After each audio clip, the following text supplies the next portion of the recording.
सहनावतु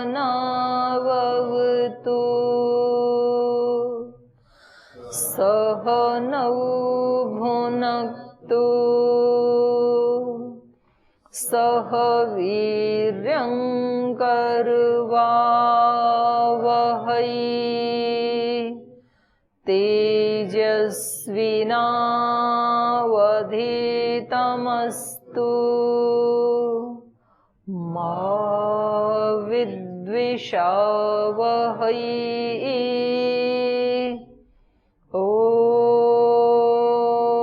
शान्ति शान्ति शान्तिः।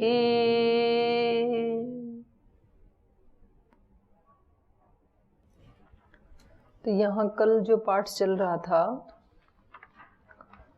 वो ब्रह्म की सर्वव्यापकता के बारे में बता रहे थे ऋषि हमें कि ईश्वर कहाँ है, उसको कहाँ ढूंढें। तो उन्होंने बताया था कि भूतम अनंतम अपारम विज्ञान घन एव एतेभ्य भूतेभ्य समुत्थाय तानि एव अनुविनश्यति। इन सारे चराचर जगत को, भूतों को बना करके पहले इनसे अलग रखा अपने आप को, इनको बनाया, इनका निर्माण किया और फिर इन भूतों से उठ करके पुनः भूतों में ही प्रविष्ट हो गया। तो उसका दर्शन करना है तो कहाँ करें? सबसे पहले अपने शरीर से शुरू करके फिर जितने भी शरीर हैं, जड़ या चेतन, चेतन शरीर मनुष्यों के, पशुओं के, पक्षियों के, सरीसृप के, जंगल वाले प्राणी, फिर पालतू प्राणी, तो ऐसे जितने भी शरीर हैं। फिर जड़ शरीर कौन से हैं? पृथ्वी का एक शरीर है, सूर्य का एक शरीर है, चंद्र का शरीर है, वायु का शरीर है, वायवीय शरीर, अग्नि का शरीर है। इन सारे, इन सब में वही समाया हुआ है। तो जैसे एक नमक की डली को पानी में डालें तो वो पानी में विलीन हो जाती है और अब उसको निकाला नहीं जा सकता है, उसको पानी में से बाहर नहीं किया जा सकता है। अब जहां से भी आप पानी को चखेंगे, दाएं बाएं ऊपर नीचे, वो लवण युक्त ही उसका टेस्ट आता है। ऐसे ही ये ईश्वर इस सारे चराचर जगत में खसाखस भरा हुआ है, पूर्ण व्याप्त है वो, इसलिए उसको विष्णु कहते हैं, विसर्ग व्याप्त। सब जगह एक एक कण कण में व्याप्त है।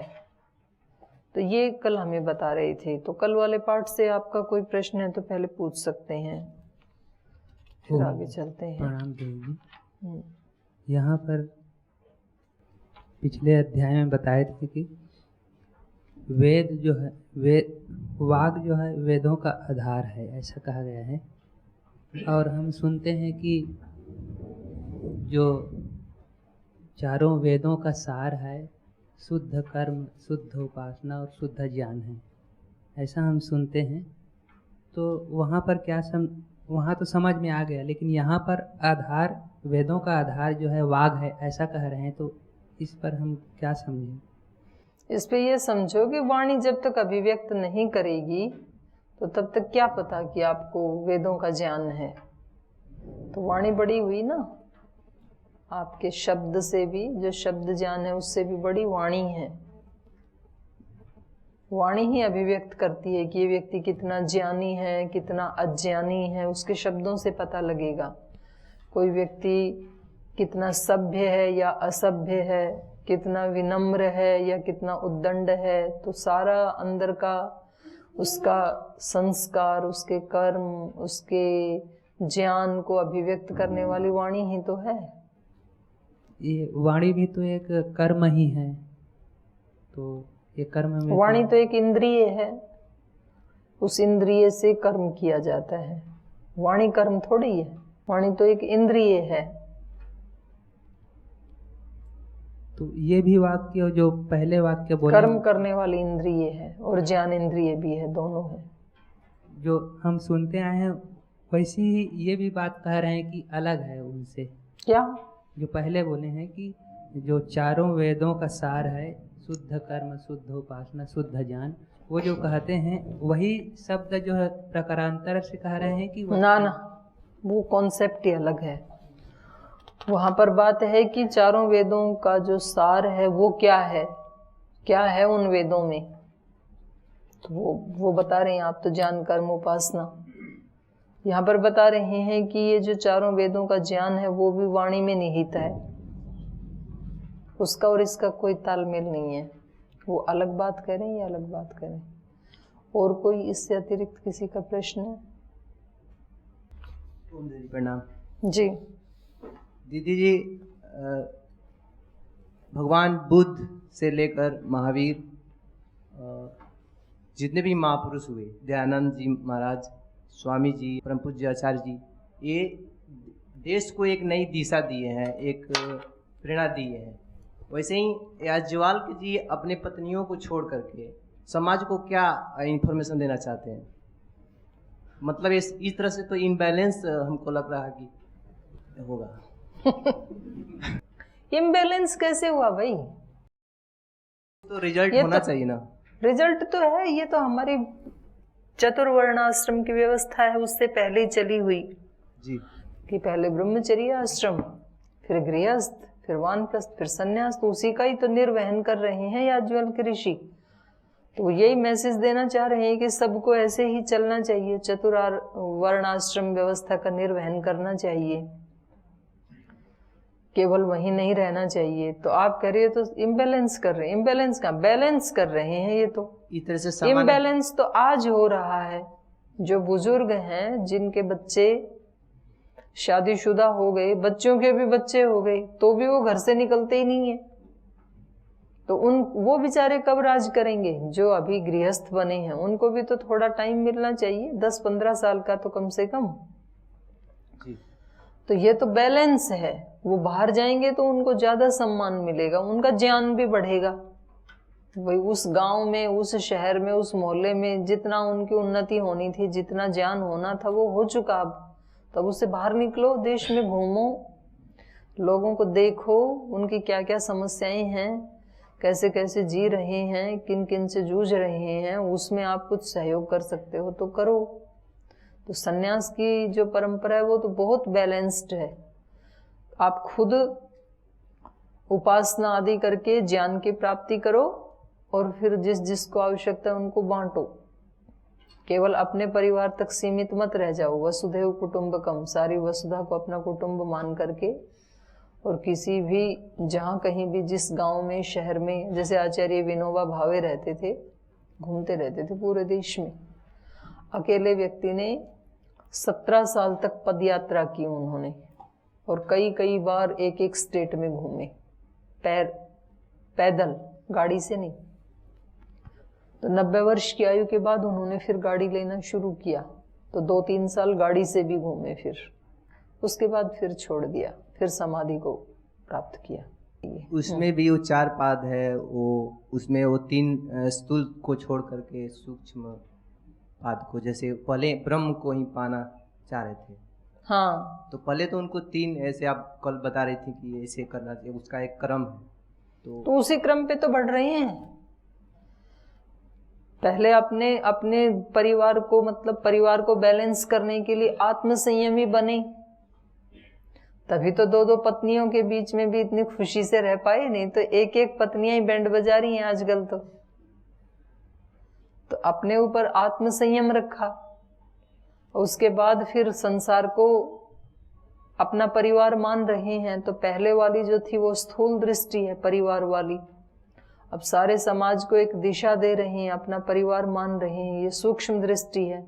उससे भी आगे सारे संसार को ब्रह्म रूप में ही देखेंगे, तो वो दिव्य दृष्टि, उधर ही तो बढ़ रही है यात्रा जी। उन्होंने जो किया ना वो तो ठीक ही किया है, पर वो क्या कहना चाह रहे हैं हमारे लिए, उसके ऊपर ज्यादा फोकस करने की आवश्यकता है। तो उन्होंने गलत किया, ठीक किया, इसका ऑपरेशन ना करो। वो हमें क्या कहना चाह रहे हैं, हमारे लिए क्या उपयोगी हो सकता है, वो हमें देखना है। तो कल उन्होंने कितनी अच्छी बात बताई थी कि जो है त्रिगुण का विस्तार, ये सारी इंद्रियां और इंद्रियों के विषय हैं, और इंद्रियों के विषयों से ही तो हम सब मारे हुए हैं, हम सब आत्माएं। तो विषयों को कंट्रोल करना है तो पहले इंद्रियों को कंट्रोल करो, और इंद्रियों को कंट्रोल करना है तो पहले आत्म संयमी बनो, अपनी आत्मा पे कंट्रोल रखो, क्योंकि इंद्रियां तो बेचारी वही करती हैं जो आत्मा करवाता है। तो ये आत्मा ही कमजोर हो चुका है, वीक हो चुका है, इसलिए आत्मबल को बढ़ाओ। आत्मबल जब बढ़ेगा तो फिर मनोबल और इंद्रिय बल भी बढ़ेगा, शरीर बल भी बढ़ेगा, और जिसकी इंद्रियां प्रबल हैं और उसके वश में हैं तो वो व्यक्ति संसार को जीत सकता है। सब प्रकार के सुख उसी के ही कंट्रोल में हो सकते हैं। तो ये कितना बड़ा हमारे को इन्होंने एक दर्शन दे दिया है, एक कितना बड़ा ज्ञान दिशा दे दी है पूरे समाज को। आप कह रहे हो कि समाज में क्या कंट्रीब्यूशन है, बताओ, ये तो हद हो गई। ये तो ऐसी बात हो गई जैसे स्वामी जी 2-4 दिन पहले हरिद्वार गए तो हरिद्वार के प्रेस वाले पूछ रहे, बोले जी आपने हरिद्वार के लिए क्या किया? अरे भाई तेरी आंखें बंद हैं कि खुली हैं? जो कुछ हो रहा है वो हरिद्वार में ही तो हो रहा है। तो हरिद्वार के लिए अलग से और क्या करना है? हरिद्वार कहाँ है?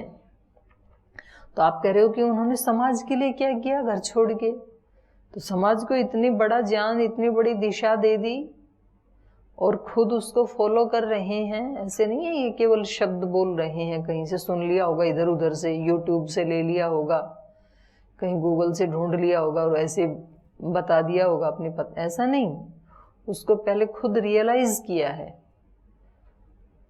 अभी तो वो इससे भी ऊपर ये ज्ञान तो हो चुका है उनको घर में रहते हुए। तो कैसा गृहस्थ जीवन रहा होगा सोच सकते हो आप? गृहस्थियों का जीवन होता है कभी ऐसे कि संसार को पकड़ना है तो पहले इंद्रियों को कंट्रोल करो, इंद्रियों को कंट्रोल करना है तो ये वो व्यक्ति कह सकता है जिसने अपनी इंद्रियों को कंट्रोल किया है और जिसने अपने आत्मबल को बढ़ाया है और आत्मबल को पाया है, वो व्यक्ति कह सकता है ये बात। अब उससे आगे की जो यात्रा है वो तो ब्रह्मलीन हो जाने की यात्रा है। तो ये कोई छोटी स्थिति नहीं है, बहुत ऊंची स्थिति है ये याज्ञवल्क्य ऋषि की। और किसकी पत्नियां सुनेंगी ऐसा उपदेश?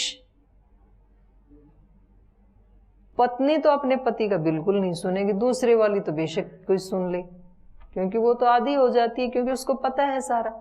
ये वही सुन पाएगी जो मतलब गृहस्थ आश्रम में रहते हुए भी गुरु शिष्य भाव में रहे होंगे, नहीं तो ऐसे थोड़ी सुनेगी, झगड़ा हो जाएगा घर में। आप उसका थोड़ा विजुअलाइजेशन करके देखो, समाज की स्थिति आज क्या है और इस स्थिति को विजुअलाइज करो, ये कैसी स्थिति है। इस प्रकार की चर्चा करना तो ये क्या दर्शित कर रहा है? ये तो ऐसे दर्शित कर रहा है जैसे कोई गुरु शिष्य बैठे हैं। तो कैसी मनोदशा रही होगी गृहस्थाश्रम में रहते हुए पति पत्नी की। तो ये बहुत बड़ा हमारे लिए मैसेज है। आगे चलिए। तो कल इन्होंने बताया था कि ब्रह्म सब जगह ओतः प्रोत है, इसलिए यहाँ जान लो, सब जगह जान लोगे। तो उदाहरण दिया था इन्होंने नमक की डली का।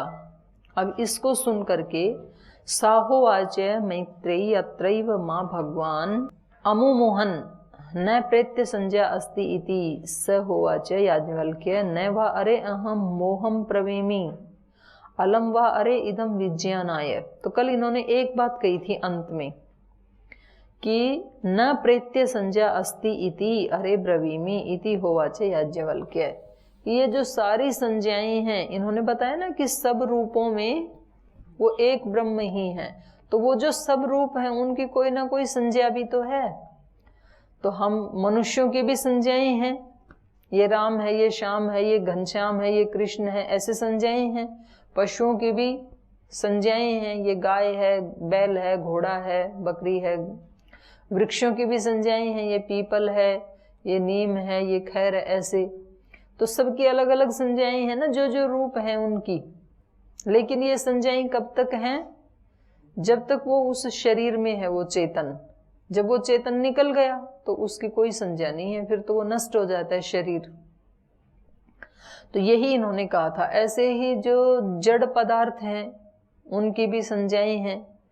पृथ्वी की संज्ञा है क्योंकि इसमें एक चेतन तत्व जब तक काम कर रहा है तो इसकी संज्ञा पृथ्वी है। और प्रलय में जब इससे अलग हो जाएगा चेतन, ये अपने कारण में लीन हो जाएगी तो इसकी कोई संज्ञा नहीं है फिर। तो यहाँ पर जो चेतन काम कर रहा है वो वही चेतन तत्व है जो इस पूरे ब्रह्मांड में व्याप्त है, विश्व ब्रह्मांड में जो व्याप्त है वो चेतन तत्व इनमें काम कर रहा है। सारी प्रकृति में, पृथ्वी से लेकर के, वायु से लेकर के, अग्नि, सूर्य आदि से लेकर के, इन सब में। तो इन्होंने ये जो बात कही कि मरने के बाद तो कोई संज्ञा नहीं रहती है, तो इसको सुनकर के उसने कहा, साहोवाच मैत्रेयी अत्र एव माम भगवान अमुमोहन अमुमोहत, आपने तो यही मेरे को मोह में डाल दिया। मोह में डालने का मतलब मूढ़ता में डाल दिया, डरा दिया आपने मेरे को। मोह वैचित्ते, मेरा चित्त जो है वो विचलित हो गए इस बात को सुन के कि प्रेत्य की कोई संज्ञा नहीं होती है, मतलब उसका कोई अस्तित्व ही नहीं रहता है क्या फिर? तो जब रहता ही नहीं इस शरीर के बाद, सब खत्म हो जाता है, तो फिर ये इतनी साधनाएं, इतना पुरुषार्थ करने से क्या फायदा। सहोवाच मैत्री अत्र एव माँ भगवान अमुमोहन न प्रेत्य संज्ञा अस्ति इति, जो आपने ये कहा कि प्रेत्य की कोई संज्ञा नहीं होती है, तो ये कह करके तो आपने मुझे डरा दिया। सहोवाच याज्ञवल्क्य, तो याज्ञवल्क्य ने कहा, नैवा अरे अहम मोहम ब्रवीमि, अरे मैत्रेयी मैं आपको मोह से, मूढ़ता से युक्त करने के लिए ये नहीं बोल रहा हूँ, आपको डराने के लिए नहीं बोल रहा हूँ ये बात, बल्कि अलम व अरे इदम विज्ञानाय, ये तो मैं आपको विशेष ज्ञान करवाने के लिए बता रहा हूँ। क्या विशेष ज्ञान करवाना चाह रहे हैं वो अगले मंत्र में बताया।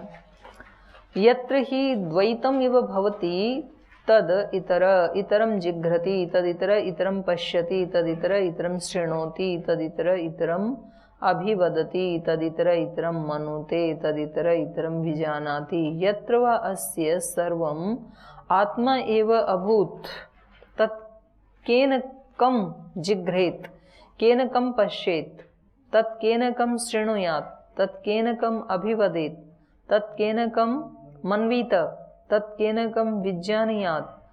यत् येन इदम सर्वं विजानाति तम केन विजानीयात्, विज्ञातारम अरे केन विजानीयात् इति। तो ये मैंने आपको क्यों बताया है कि प्रेत्य की कोई संज्ञा नहीं होती है, ये इसलिए बताया है कि यत्र ही द्वैतम इव भवति, जहां द्वैत बनता है। द्वैत मतलब हमारे शरीर में द्वैत क्या है, एक चेतन है, एक जड़ है, तो तब उसकी संज्ञा होगी। तो जहां जहां द्वैत का कॉम्बिनेशन होगा वहां वहां संज्ञा होती है। जब यहां से निकल गया चेतन तो द्वैत नहीं है, वो विशुद्ध रूप में है उस समय, तो उस समय उसकी कोई संज्ञा भी नहीं होती है। उसको हम अलग नहीं कर सकते हैं कि ये राम है, श्याम है, ऐसे अलग नहीं कर सकते हैं, उसको आइडेंटिफाई नहीं कर सकते हैं। आत्मा आत्मा है, ये भी एक आत्मा है, ये भी एक आत्मा है, लेकिन दो आत्माओं में भिन्नता किसकी है? जब ये जड़ के साथ जुड़े हुए हैं, शरीरों से जुड़े हुए हैं, जब दोनों के शरीर छूट गए तो दोनों आत्मा आत्मा ही है। उनकी संज्ञा नहीं कर सकते आप कि ये कोई स्पेशल आत्मा है या ये कोई सामान्य आत्मा है, ये ऊंची आत्मा है, नीची आत्मा है, नहीं कर सकते हैं आप। तो ये ज्ञान करवाने के लिए बताया था। यत्र ही द्वैतम इव भवति तद इतर इतरम जिघ्रति, जहां द्वैत होता है तब ही एक दूसरे को सूंघता है।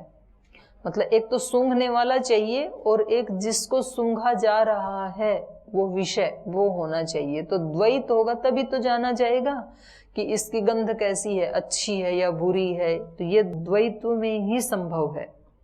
तद इतर इतरम पश्यति, एक देखने वाला दृष्टा होना चाहिए, एक दृश्य होना चाहिए, तब ये कहा जाए, तब उसकी संज्ञा होती है कि ये अच्छा रूप है, ये बुरा रूप है। ये संज्ञा तभी होगी जब द्वैत होगा। तद इतर इतरम शृणोति, ये अच्छा शब्द है, ये बुरा शब्द है। ये संज्ञा कब होगी? जब एक सुनने वाला हो और एक जिसको सुना जा रहा है वो शब्द हो।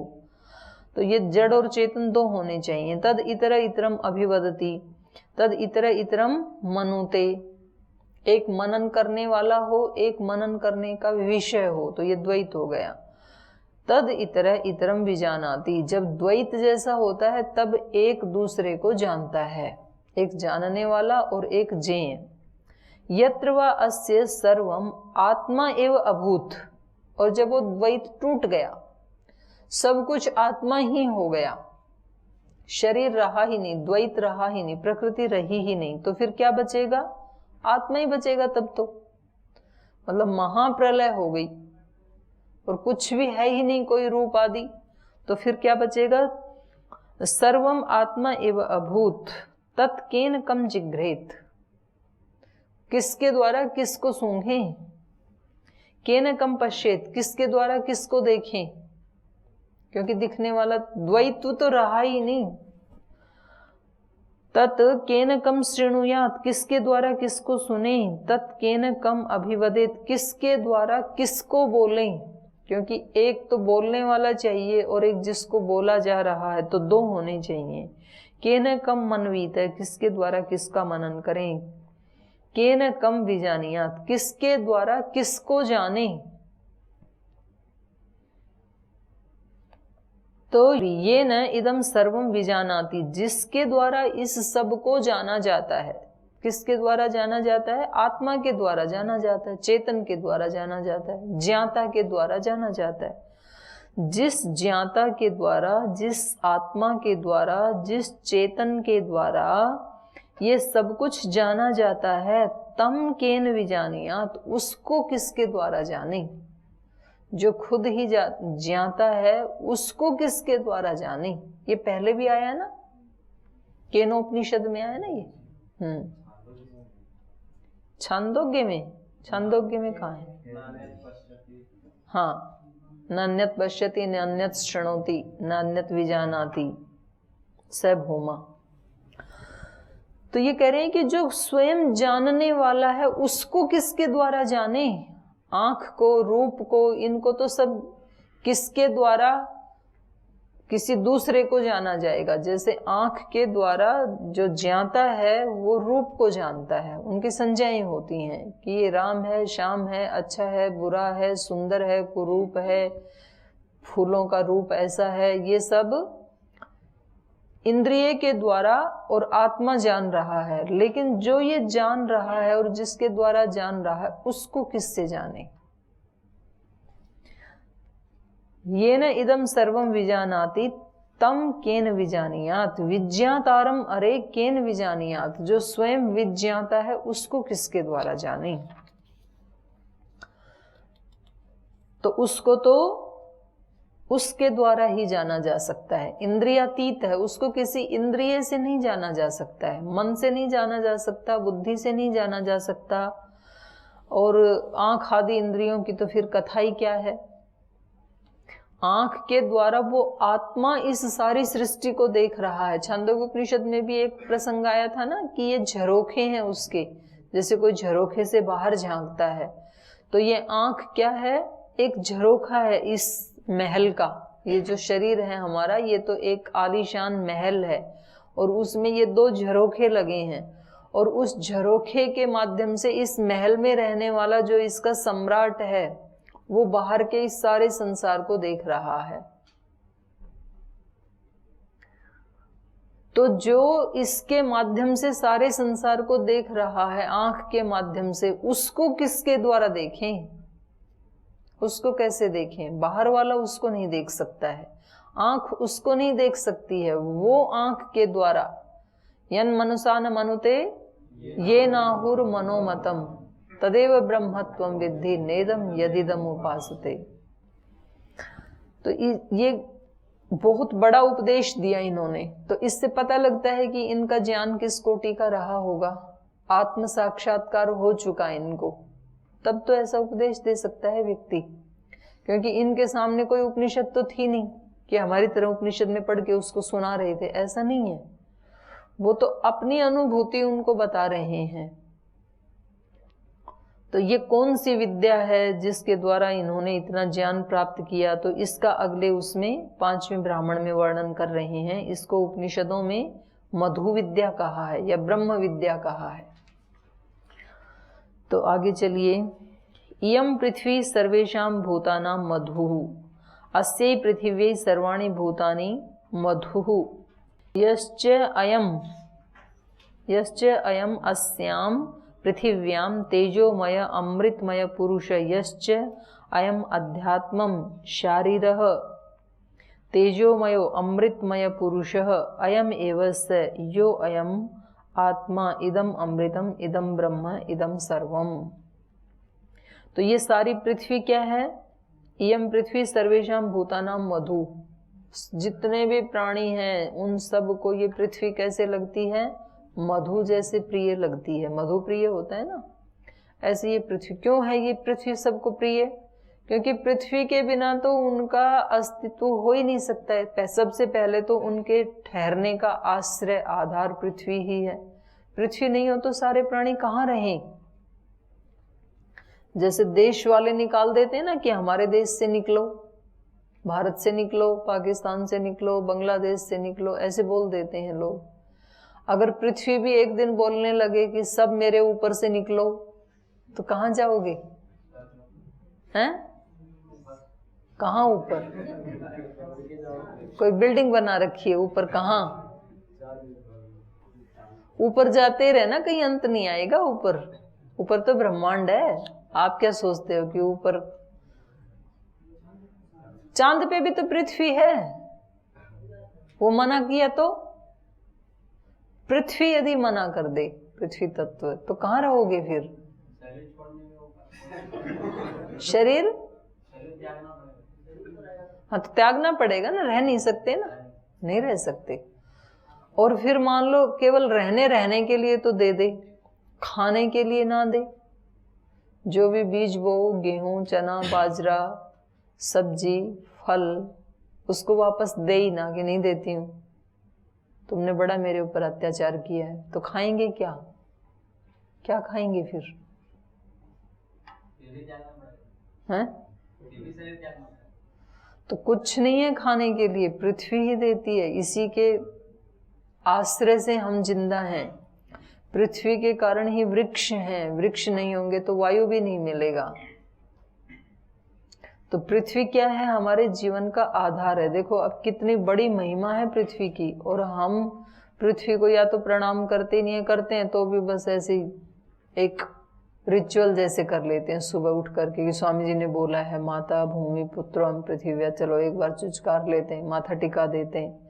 लेकिन इसकी महिमा को समझना, जितना हमारी माँ के प्रति आदर का भाव है उससे अनंत गुना ज्यादा आदर का भाव पृथ्वी के प्रति हो जाएगा। जल सारा पृथ्वी से ही आ रहा है। अगर पृथ्वी ना हो तो जल भी नहीं मिलेगा, तो हम जिएंगे कैसे? तो इसलिए ये पृथ्वी सारे प्राणियों को मधु के समान प्रिय है। पृथिवी सर्वाणी भूतानी, और उस पृथ्वी को भी ये सारे भूत मधु की तरह से ही प्रिय हैं। तो इसको फिर से शुरू करेंगे। ये मधु विद्या है उपनिषदों की, और आध्यात्मिकता का ये शिखर है एक तरह से। तो इसको कल पढ़ेंगे। आज यहीं कक्षा को विराम देते हैं।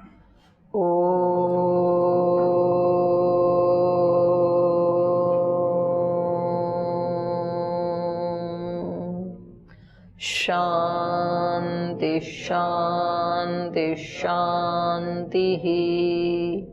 श्री गुरुभ्यो नमः।